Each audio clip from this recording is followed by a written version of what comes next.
So many of you might have seen me on an interview that I did with Pemo last week. It was really explosive. And there was a number of controversial issues that we spoke about there.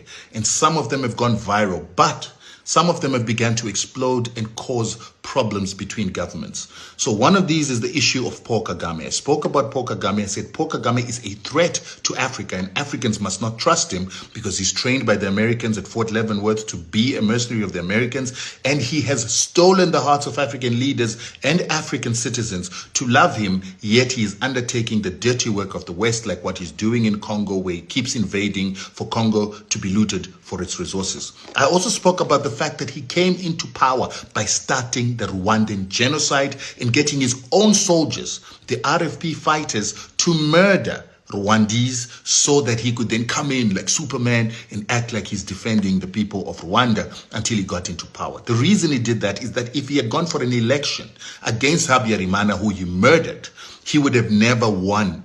He would have lost, and so that's why he took power by force. And since he has taken power by force, anybody who opposes him, he kills.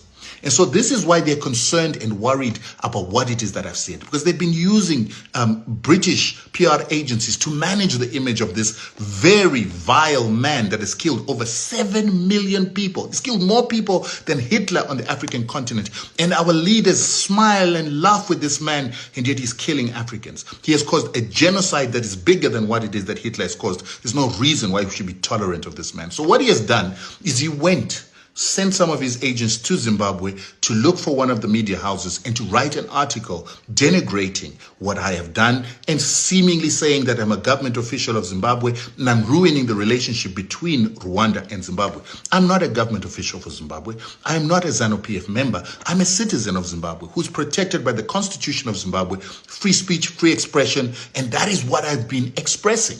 And I believe that we've got a tyrant on the African continent, a tyrant who sends people even to South Africa to murder his secret agents in that country. He murdered Karigea in the Michelangelo Towers. He sent his forces into Mozambique. They murdered Revocate Karimangingo, who was one of the Hutu activists that were very vocal against him. And they've been murdering people all across the continent and across the world. Why should we tolerate this? Why should we tolerate this CIA type of behavior in Africa for him to advance Western interests on the African continent? So I wanted to say to you, we need to start watching this man. He is a Tutsi. Tutsis are a minority in Rwanda. 15% of the population, but they control more than 95% of government positions and military positions. Why?